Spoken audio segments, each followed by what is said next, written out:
초등학생 4학년 남자아이를 둔 아빠가 TV를 보다가 한 방송을 보게 됐습니다. 그 방송에서 요즘 아이들이 성에 대해서 일찍 눈을 뜬다라고 하는 이런 얘기를 듣게 된 것입니다. 그 방송에서 이야기하기를 그러면서 이제 부모들이 가정에서 아이들과 이렇게 자연스럽게 성에 대해서 이야기를 나눔으로써 가정에서 그런 교육을 하는 것이 굉장히 중요하다. 이렇게 이제 제안을 한 것이죠. 그래서 아빠가 생각한 겁니다. 그렇지. 이게 좀 껄끄럽고 어려운 일이지만 가정에서 가르쳐야지. 이렇게 생각을 한 것입니다. 그래서 아빠가 그날 저녁에 아이에게 조심스럽지만 그 이야기를 꺼내보는 것이 좋겠다고 생각을 한 거죠. 이 아이의 교육을 위해서 아빠가 이제 결단을 한 것입니다. 저녁 식사를 마치고 나서 아빠가 아이를 이제 조용히 불렀습니다. 평소와 달리 아빠가 긴장을 한 거예요. 아빠가 너무 긴장을 한 것처럼 보이니까 이 아들이 이제 같이 긴장을 하는 거죠. 아빠가 오늘은 왜 저러실까? 내가 혹시라도 무슨 혼날 만한 일을 한 것인가? 뭐 이렇게 긴장을 하고 있는데 이제 아빠가 이야기를 꺼내는 것입니다. 아들아, 저 있잖아. 우리 남자와 여자에 대해서 좀 이야기를 해보자. 이렇게 이제 얘기를 한 거예요. 그랬더니 그 이야기를 들은 아들이 갑자기 얼굴에 안도감이 스쳐가면서 씩 웃더니 아빠한테 이제 이렇게 말하는 것입니다. 아빠, 남자와 여자에 대해서 도대체 뭘 알고 싶으세요?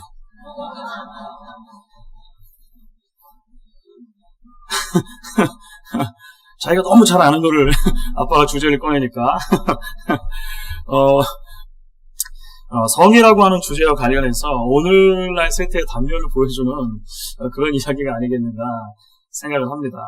사실 일반적인 한국 가정에서 그런 것처럼 사실 이 성이라고 하는 주제는요, 교회에서도 잘 이야기되지 않는 주제 가운데 하나입니다. 그렇죠. 그럼에도 불구하고 이 성은 우리 삶에 굉장히 가까이 있는 이야기라고 하는 것을 우리가 발견하게 돼요. 왜냐하면 누구도 이 문제를 피할 수 없기 때문에 그런 것입니다. 우리는 본래 남자와 여자로 지어졌기 때문에 그런 것이죠.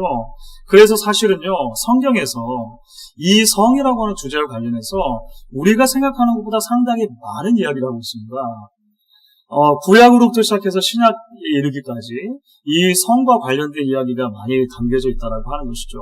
사실 오늘 예수님께서 이제 이야기하시는 구약의 율법들도 사실은 이런 성 또는 가정과 관련된 이야기를 가지고 와서 이야기를 하시는 것입니다. 그리고 우리가 지난주에 살펴본 이야기에 이제 이어서 연결이 되는 것인데요. 지난주 말씀처럼 그러한 구약의 율법 그리고 그 구약의 율법을 예수님 당시 사람들이 어떻게 이해하고 있었는가 이런 문제에 대해서 이야기하시면서 조금 더 극단적으로 그렇죠. 그 율법들이 가지고 있는 그 내면의 문제들을 이제 끄집어서 예수님께서 이야기해주고 계시는 것을 우리가 보게 됩니다. 우리가 지난주에 살펴본 살인이라고 하는 주제에 이어서요, 예수님께서는 특별히 그 10계명 가운데 간음이라고 하는 주제를 가지고 와서 오늘 이제 이야기를 하고 계십니다. 우리가 무엇보다도 먼저 오늘 말씀이 계속 진행되기 이전에 이쯤에 생각해 볼 필요가 있는 한 가지 주제가 있습니다. 그것은 무엇이냐면요, 간음하지 말라라고 하는 주제 또는 그것과 연관돼서 예수님께서는 이혼과 관련된 문제를 가지고 오세요. 그러니까 서로 구약에서는 다르게 배치가 되는 서로 다른 두 율법처럼 보이지만 예수님께서 보실 때는 결국에 하나의 문제라고 하는 것입니다. 이 문제를 가지고 들어오셨을 때 결국 이야기하려고 하는 가장 핵심에 무엇이 있습니까? 본래부터 성경이 우리에게 결혼과 성이라고 하는 것을 굉장히 중요하게 생각하고 있고 아주 존귀하고 고결한 것으로 보고 있다고 하는 것입니다.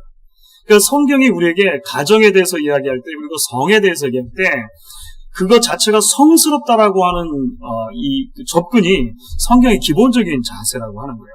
왜 그렇습니까? 하나님께서 본래 남자와 여자를 창조하신 것입니다. 그러니까 인간을 만드실 때 우리가 계속 지금 창세기 살펴보고 있잖아요. 하나님께서 남자와 여자를 지어주셨고 그렇기 때문에 남자가 가지고 있는 남성, 여자가 가지고 있는 여성은 그 자체로 아름답고 존귀하고 고결한 것이라고 하는 것입니다. 타락 뒤에 남자와 여자를 만드셨습니까? 아니죠. 타락 전에 이미 남자와 여자가 존재했던 거예요. 하나님께서 사람을 지으신 본래 의도 속에 그렇게 존재하는 것이 의도되어져 있었다라고 하는 것입니다.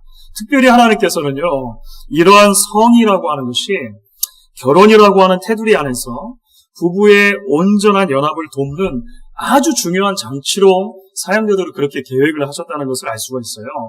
그래서 하나님께서는요, 아담과 하와를 만드시고 그들에게 이렇게 이야기하셨죠. 창세기 2장 24절입니다. 우리가 요즘에 계속 살펴보고 있는 창세기 9절을 더듬어 보시면 되겠습니다. 이러므로 남자가 부모를 떠나 그 아내와 연합하여 둘이 한 몸을 이룰지니라. 분명히 하나님께서 말씀하신 것입니다. 그리고 그러한 하나님의 계획대로 부부가 온전한 연합을 이룬 모습, 그 다음 절에서 곧바로 이렇게 표현하고 있는 것이죠. 창세기 2장 25절입니다. 우리 같이 한번 읽어보겠습니다. 아담과 그 아내 두 사람이 벌거벗었으나 부끄러워 아니하니라. 여러분 상당히 부끄러워하시는 것 같으세요. 지금 이 주제를 얘기하는 것 자체가 저도 부끄럽습니다. 여기까지 왔으니까 이게 얘기 안 할 수가 없고 우리에게 반드시 필요한 이야기니까 하는데요. 우리 문화에서 이게 부끄러워요. 그런데요, 애초에 하나님께서 주신 이 가정 안의 테두리에서 이 성이 사용되었을 때 아담과 하와가요, 벌거벗었는데 부끄러워하지 않았다라고 기록을 하고 있는 것입니다. 그러므로 오늘 우리가요, 이 성경이 가르치는 성과 관련해서 우리가 가지고 있는 오해 하나를 먼저 해결하고 넘어가야 되는 것입니다. 그게 뭐냐면요, 성경이 가르치는 경건을 금욕주의와 연관시키는 것은 잘못됐다라고 하는 것입니다. 그렇죠. 물론 우리가 성경을 살펴보시면요, 때에 따라서 이 경건이라고 하는 주제가 나올 때 금식이나 금욕을 이야기할 때도 있습니다. 그런데 그것은요, 예외적인 경우라고 하는 거예요. 예외적인 경우. 심지어 바울은 이렇게도 말할 때가 있습니다. 부부가 서로 기도할 틈을 타기 위해서는 분방할 때도 있다. 분방할 필요도 있다. 아니, 성경에서 각방을 쓰라고 얘기하다니. 성경에 진짜 있습니다. 제가 만들어낸 얘기 아니고요. 성경에 진짜 있어요. 그런데 이것은 예외적인 경우입니다. 고린도전서 7장 4절과 5절인데요. 굉장히 재미있는 말씀입니다. 성경에 이런 얘기가 나오는 거예요. 고린도전서 7장 4절 5절입니다. 같이 한번 읽어볼게요.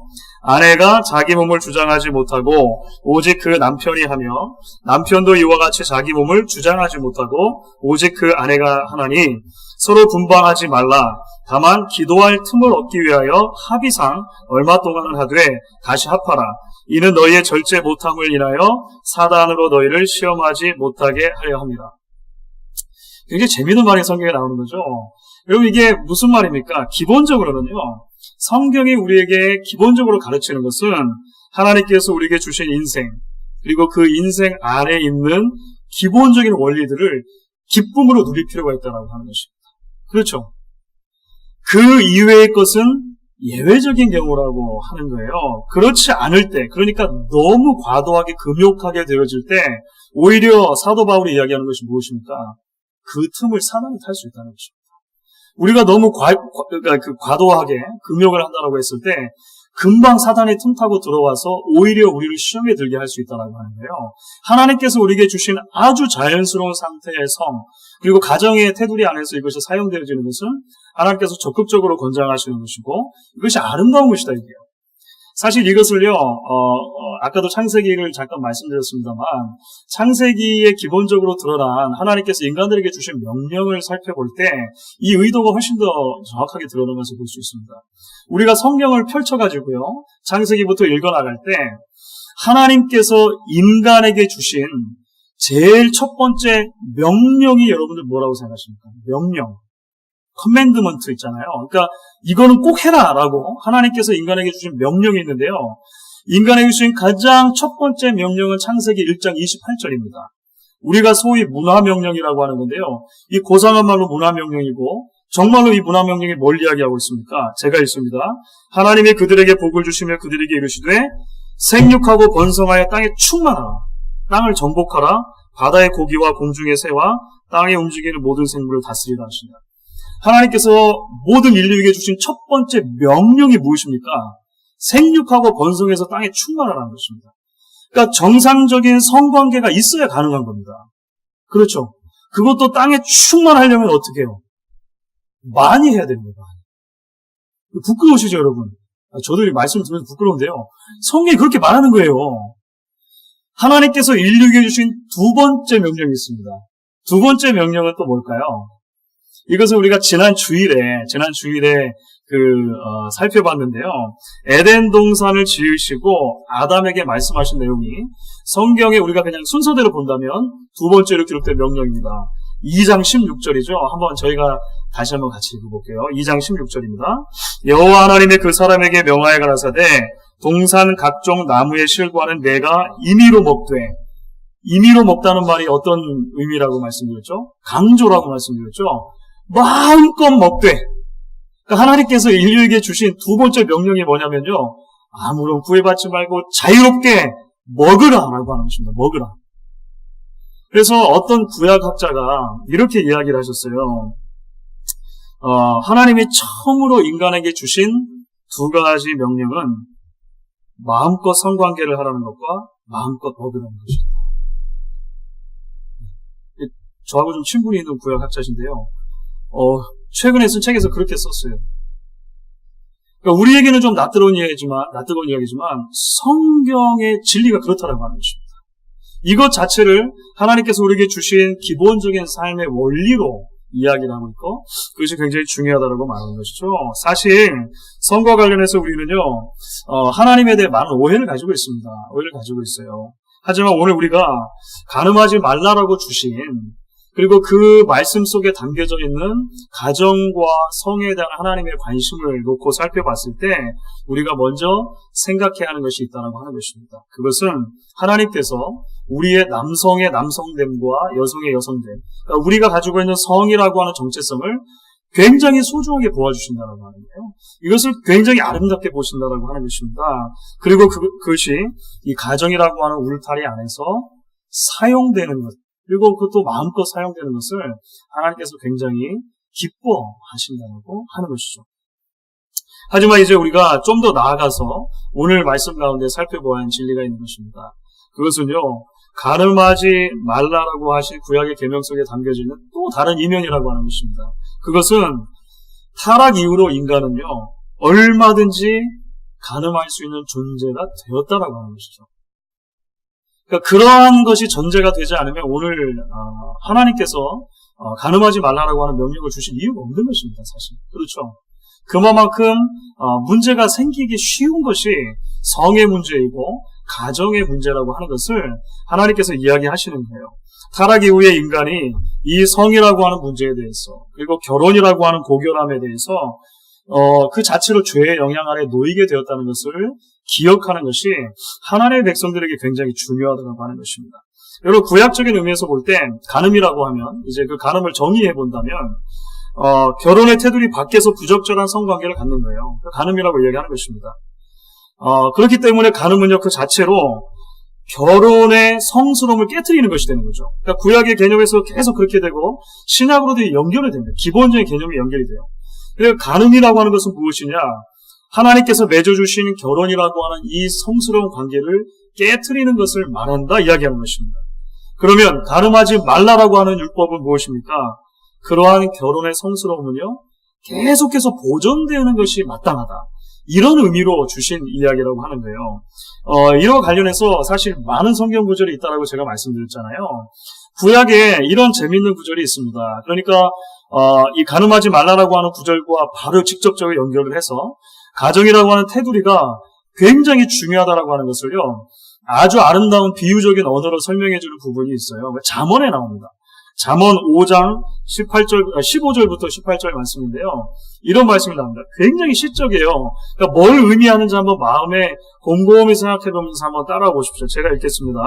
너는 내 우물에서 물을 마시며 내 샘에서 흐르는 물을 마시라. 어찌하여 내 샘물을 집 밖으로 넘치게 하겠으며 내 도랑물을 거리로 흘러가게 하겠느냐. 그 물로 내게만 있게 하고 타인으로 더불어 그것을 나누지 말라. 내 샘으로 복되게 하라. 내가 젊어서 취한 아내를 즐거워하라. 지금 잠언의 저자가 무슨 말씀을 하는지 모르시는 분 없으시죠? 굉장히 시적인 언어고 비유에 빗대서 말했지만 이게 무슨 말인지 아시겠죠? 한 우물에서 마시라라고 하는 것은요, 가정이라고 하는 테두리 안에서 남자와 여자 사이에, 부부 사이에 아름다운 관계를 계속 유지하라고 하는 말씀이죠. 그러니까 이것은 곧 다른 데로 나누지 말라고 하는 것이 간음하지 말라고 하는 말과 직접적으로 연관되는 말씀이라고 하는 것입니다. 그런데 여러분, 사실 이러한 구약의 가르침은요, 다른 한편으로 무슨 어떤 진리를 우리에게 드러내주는 것입니까? 그만큼 사람은 간음하기 쉬운 존재라고 하는 거예요. 그게 계속적으로 이 가르침들 안에 이면에 담겨져 있는 진리라고 하는 것입니다. 여러분, 실제로 구약의 많은 이야기들은요, 이 문제에 있어서 믿음의 조상들도 예외가 아니었다는 것을 말해줘요. 아브라함도 예외가 아니었습니다. 기드온이나 삼손도 예외가 아니었습니다. 심지어 다윗도 예외가 아니었다는 것을 우리가 구약의 이야기를 통해서 명백하게 보게 되는 것이죠. 여러분, 그래서 이 간음과 관련해서는요, 구약으로부터 계속해서 다른 계명들과 비교해 봤을 때도 굉장히 중요하게 이야기를 합니다. 간음 굉장히 심각하게 말해요. 특별히 이 간음이라고 하는 것을 하나님의 백성들이 하나님을 섬기지 않고 다른 신을 섬길 때 간음이라고 하는 그림을 사용합니다. 그렇죠. 그러니까 아주 중요한 핵심적인 관계가 깨어지는 것을 굉장히 쉽게 이 간음이라고 하는 단어로 구약부터 표현을 해놨단 말입니다. 예수님 시대도 마찬가지죠. 예수님 당시에도 마찬가지입니다. 너무나도 쉽게 이 문화 속에서 많은 사람들이 이러한 하나님께서 본래 주셨던 성과 가정의 존귀함이 파괴될 수밖에 없는 그런 죄의 영향 아래 놓여지고 있었다라고 하는 거예요. 그래서 예수님 당시 유대 종교 지도자들 역시도 이 간음에 대해서 굉장히 중요하게 생각한 것입니다. 누구나 다 그런 얘기를 하고 있었다라고 하는 것이죠. 하지만 여러분, 이제 여기서 조금 더 깊이 들어가게 되는 것이죠. 오늘 말씀 가운데 우리가 발견하게 되는 것은 무엇입니까? 간음이라고 하는 문제와 관련돼서 예수님의 가르침과 그 당시 종교 지도자들의 가르침 사이에 근본적인 차이가 있다라고 하는 것을 우리가 오늘 말씀을 통해 다시 한번 발견하게 되는 거예요. 여러분, 그 차이가 뭘까요? 그 차이는 한마디로 죄의 영향력에 대한 이해 차이라고 볼 수 있습니다. 그러니까 우리가 죄의 영향 안에 놓여 있다라고 하는 것을 생각할 때 그것을 얼마만큼 크게 진지하게 심각하게 생각하느냐라고 하는 문제를 예수님께서는 훨씬 더 깊이 이해하고 있는 거예요. 여러분, 유대인들이 간음하지 말라라고 하는 그 율법을 굉장히 중요하게 생각했다라고 말씀드렸습니다. 그리고 그것을 지키려고 노력했어요. 그런데요, 유대인들이 했던 것은 살인하지 말라라고 했던 계명과 마찬가지로 기껏해야 문자적인 차원에서 이 이야기를 계속 이해했던 것입니다. 실제로 가정의 범위를 넘어서는 성관계만 하지 않으면 나는 7계명을 어기지 않는 것이다라고 계속해서 믿었다는 거예요. 그리고 그 정도는 스스로가 조금만 절제하면 할 수 있는 것이다라고 생각했습니다. 그렇죠. 그것이 유대인들이 생각했던 개념이라고 하는데요. 그런데 여러분, 예수님께서는요, 살인하라고 하는 주제와 마찬가지로 이 문제를 마음의 문제로 끌고 들어가십니다. 훨씬 더 깊은 내면의 문제로 이 간음이라고 하는 문제를 가지고 가요. 결혼의 성스러움을 지키는 것은 결국 마음으로부터 출발하는 것이다. 이렇게 예수님 말씀하시는 겁니다. 그래서 오늘 우리가 함께 읽은 말씀 가운데 이제 28절 말씀이 아주 대표적인 가장 중요한 말씀으로 주어지는 것이죠. 오늘 5장 28절 저희가 같이 한번 읽어보도록 하겠습니다. 나는 너에게 이르노니 여자를 보고 음욕을 품는 자마다 마음에 이미 간음하였느니라. 무슨 말입니까? 여인을 보고 마음에 음욕이 생기면 그것 자체가 간음이다, 이렇게 말씀하시는 거예요. 이게 남자에게만 해당되는 말입니까? 아니죠. 거꾸로도 마찬가지예요. 마찬가지입니다. 우리가 눈으로 어떤 대상을 보고 결혼 관계를 넘어서는 그 대상에게 음욕을 품게 되었을 때 그것이 곧 간음이다, 이렇게 하는 거예요. 그러니까 어떤 분은 여기서 이런 단어를 사용하더군요. 시각 간음죄. 시각 간음죄. 그런 얘기 들어보셨습니까? 뭐 말이 되는 거죠. 눈으로 보고 간음하죠. 시각 간음죄라고 어떤 분이 아예 그 명명을 하셨어요. 여러분, 때로 우리가 성경을 읽다 보면요, 좀 피해 갔으면 하는 구절이 분명히 있습니다. 어떤 구절을 읽을 때 너무도 양심의 가책이 느껴지고 마음의 찔림을 받게 되는 구절들이 있어요.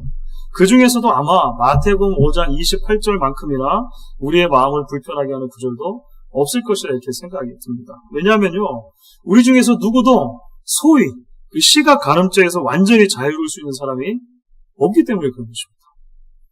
더군다나 예수님 당시와 다르게 오늘날 우리는요, 인터넷과 관성을 통해 가지고 온갖 그 정보들이 무작위로 쏟아지는 그런 시대를 살고 있습니다.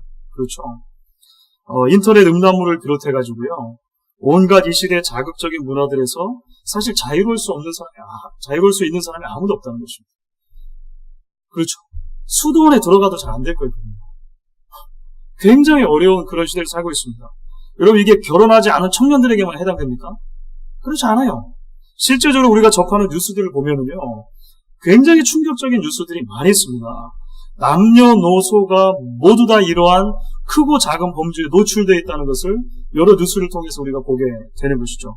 그리고 심지어 얼마 전에 어떤 일이 있었냐면요, 한국에서 국회의원 한 사람이, 혹시 그 뉴스 보신 적 있으세요?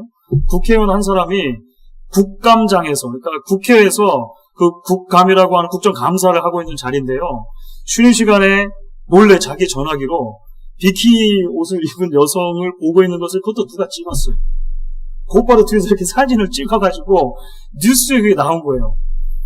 그러니까 그분은 이제 우연히 이렇게 눌렀는데 이렇게 나왔다 이렇게 말해가지고 뭐 넘어가려고 했지만은, 사실 이게 누구도 피해갈 수 없는 그런 문제에 우리가 있다라고 하는 것입니다. 단지 교회 안에서 우리가 이런 문제들에서 침묵하고 있는 것만으로 능사가 아니다라고 하는 것이죠.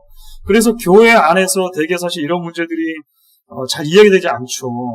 저도 아마 이런 얘기를 처음 하는 것 같아요. 우리 산상수를 살펴보다가 여기 이르러가지고 굉장히 큰 부담감을 가지고 제가 이야기를 합니다. 그런데 이것을 어떤 목사님은 거대한 침묵이다 이렇게 얘기했어요. 우리 삶에 너무 가까이 와 있는 문제임에도 불구하고 침묵할 수밖에 없는 그런 어떤 그 거대한 주제가 바로 이러한 음란물과 관련된 주제들, 그리고 그런 성범죄와 관련된 주제들이 아닌가라고 이야기한 것이죠. 사랑하는 여러분, 그렇기 때문에 오늘 우리가 이 예수님의 말씀과 관련해서 반드시 발견하고 기억해야 하는 것이 하나가 있는 겁니다. 그게 뭐냐면요, 우리 안에 존재하는 죄의 영향력이 얼마나 크고 파괴적인가 하는 것을 먼저 기억하는 거예요. 여러분, 이것이 굉장히 중요한 것입니다. 제가 아까 말씀드린 그 시각 간음죄라고 하는 그 단어 있잖아요. 제가 그것을 제일 처음 보게 된 게 언제냐면요, 제가 대학교 때 읽은 책에서입니다. 제가 대학교 1학년 때 그 읽었던 책 제목이 시각 간음죄에서 해방되는 길이었어요. 제가 비록 신학교를 들어갔지만 20대 초반에 혈기왕성한 나이잖아요. 제일 먼저 서점에 가서 책을 쭉 살펴보다가 그 소책자의 제목이 너무나 마음에 끌렸습니다.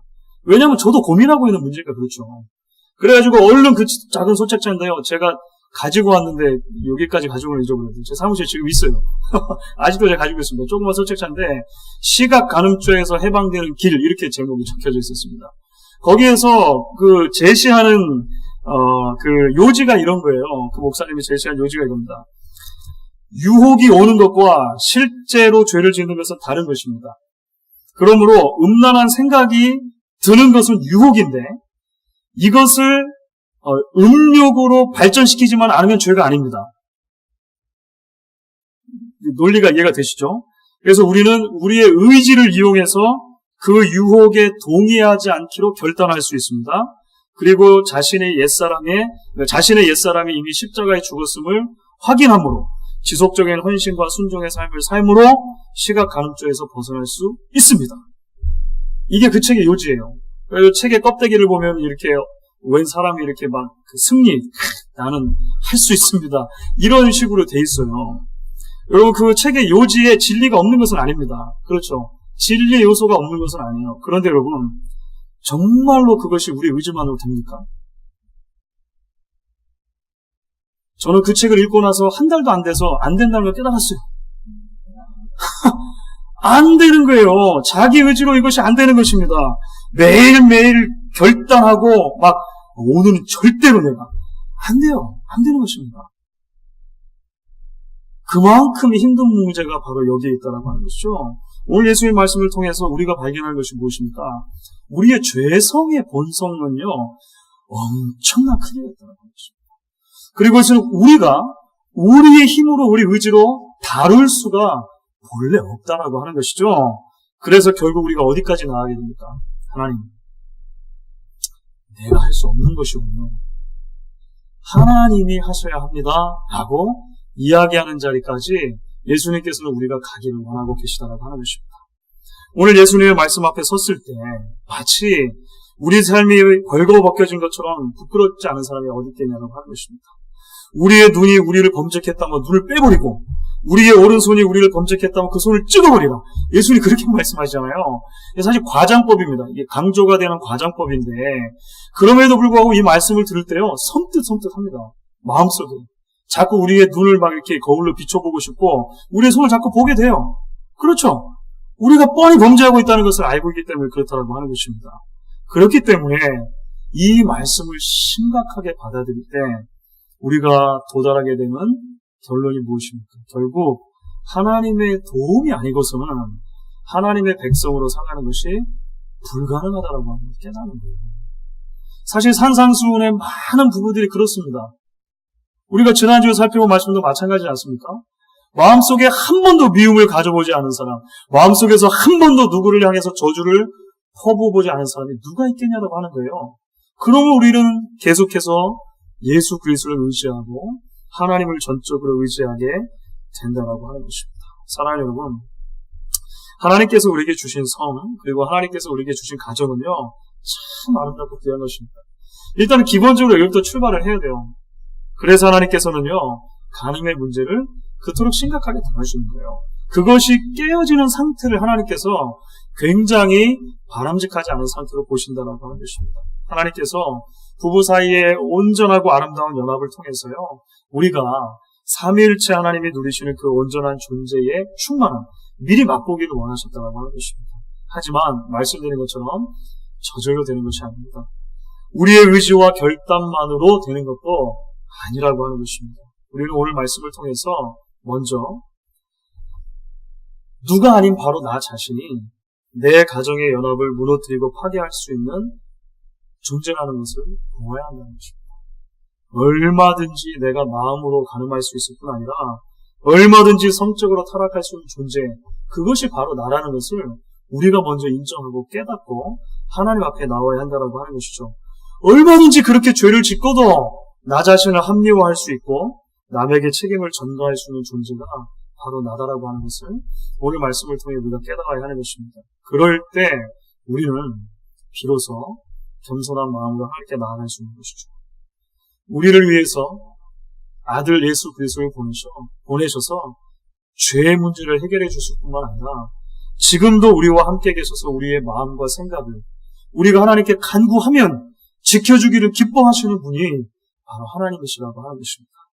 그래서 오늘 우리가 함께 나눌 말씀에 이 제목과 같이 우리의 눈과 마음의 파수꾼, 그렇죠. 하나님, 내 눈과 내 마음에 오늘도 파수꾼을 세워주셔야겠습니다. 내 삶 전체가 하나님께서 보시기에 합당한 제물이 될 수 있도록 오늘도 하나님께서 나를 도와주셔야겠습니다. 이렇게 고백하며 오늘 우리의 마음 한복판에 주시는 주의 말씀을 붙들고 하나님 앞에 기도할 수 있는 저와 여러분 되실 수 있기를 주의 이름으로 간절히 바라고 축원합니다.